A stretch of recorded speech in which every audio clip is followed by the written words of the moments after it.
Today we're going to talk about what might be the most important Ethereum upgrade in years, an upgrade called Fusaka. If you haven't heard the name before, don't worry. By the end of this video, you'll know exactly what Fusaka is, why Ethereum developers are so excited about it, and what it could mean for ETH, for Layer 2s, and for the entire ecosystem. Let's start with the big picture. For years, Ethereum has been fighting the same three battles: speed, cost, and scalability. With the merge, Ethereum solved the energy problem and moved to proof of stake. With Denken, it made Layer 2 data cheaper using blobs. With Pectra, it improved staking and validator flexibility. But Fusaka is different. For the first time, we're not just optimizing at the edges.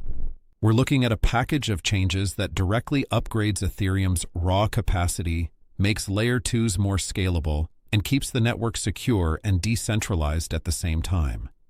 That's why so many people see Fusaka as the start of a new phase for Ethereum. So what is actually happening? The Fusaka upgrade is scheduled to go live on December 3rd, 2025 on Ethereum mainnet. One of the headline changes is a massive increase in block capacity. Right now, each Ethereum block can handle around 45 million gas worth of transactions. After Fusaka, that number jumps to around 150 million gas. That's more than a 3x increase in available block space.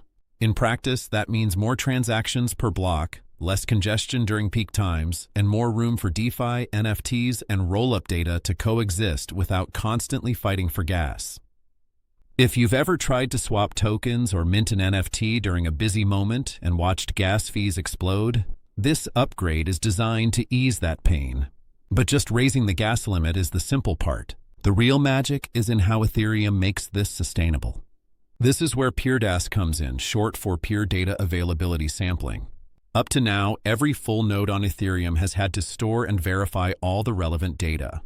That's expensive and bandwidth heavy, especially for rollups posting large blobs of compressed transaction data. PeerDAS changes that model. Instead of every node downloading all the data, nodes can sample small pieces from across the network and still be confident the data is available and valid. Think of it like checking random pages of a book instead of reading the entire thing to make sure it was printed correctly. You don't need the whole thing locally to know it exists. The result is simple. Ethereum can handle way more data, especially from Layer 2s, without forcing every node to upgrade their hardware. That's extra important as rollups like Arbitrum, Optimism, Base, and others push huge volumes of transactions onto Ethereum. Then we have Verkle trees, another key piece of Fusaka.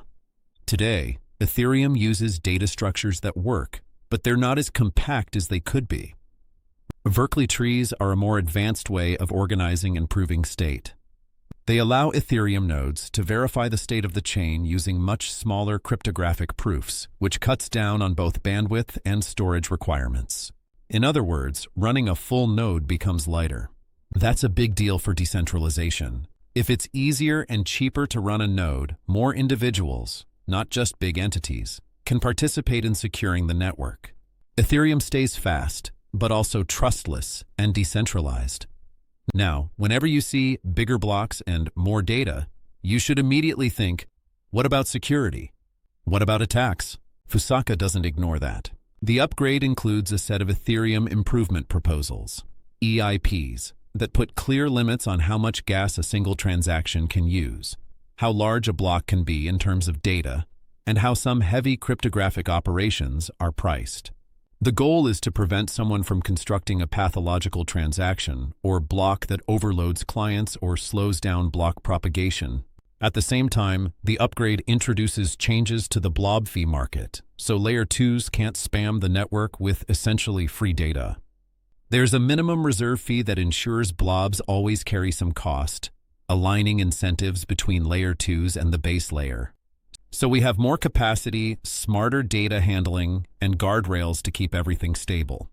But Fusaka is not only about what happens deep in the protocol. It also improves the experience for everyday users and developers. One of the more interesting features is called pre-confirmations. Instead of sending a transaction and just hoping it gets included quickly, wallets and applications will be able to give users a clearer signal about when a transaction will land in a block. In times of high volatility, that extra bit of predictability can be the difference between closing a position in time or getting liquidated. On top of that, Fusaka brings better support for P256 signatures and new opcodes that make certain cryptographic and optimization tasks easier. This is great news for mobile wallets, hardware devices, and smart contract-based accounts because it expands what's possible without sacrificing security. All right, that's the tech side. Let's talk about the part everyone secretly cares about. What does this mean for ETH? First, this is not financial advice, and nothing here is a guarantee. But we can look at history. Previous major upgrades have often acted as catalysts for Ethereum. After the Pectra upgrade earlier this year, ETH saw a strong rally in just a matter of days. The narrative was simple. The network just got better. Long-term value just increased. Fusaka is a bigger and more fundamental upgrade than Pectra. It directly addresses Ethereum's main bottlenecks: throughput, data availability, and node efficiency. It makes the network cheaper and more attractive for rollups, for DeFi, for NFT platforms, and for new applications we haven't even seen yet.